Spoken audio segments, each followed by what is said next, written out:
Hello, bonjour, it's Laura here. In this video, I want to solve a problem using the subscript from the formula for a compound. So I've got a question here. How many moles of oxygen are present in 2.5 moles of aspirin? And then we've got the formula for aspirin there, which we've discussed a little bit previously. So the first step, as always, is to state the given and the needed. So the given information in this question is that we've got 2.5 moles of aspirin. So we'll put that there as our given.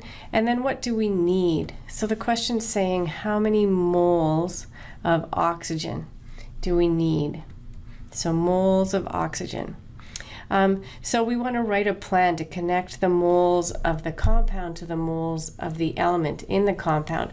So what we can do is use the information from the formula for the compound. So we know that there's 4 oxygens in 1 molecule of aspirin. So that's the relationship, and we're going to use the subscript. So we'll use the subscript to go from the moles of the aspirin to the moles of the oxygen.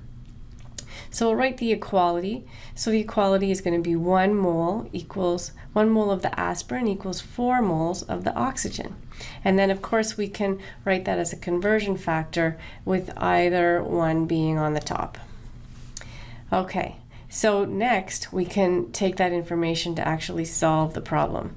So we'll set that up, and we're going to do the 2.5 moles of the aspirin here, then multiply that by a conversion factor. So notice, as always with the conversion factors, we want to have the unit that we want to cancel on the bottom. So we want to get rid of moles of the aspirin, and so that's why we've got moles of aspirin on the bottom of that conversion factor.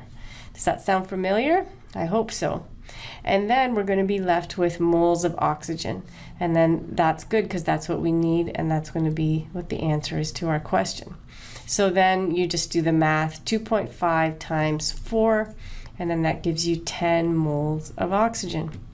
So then therefore there's 10 moles of oxygen in 2.5 moles of the aspirin. Well done, Miigwech.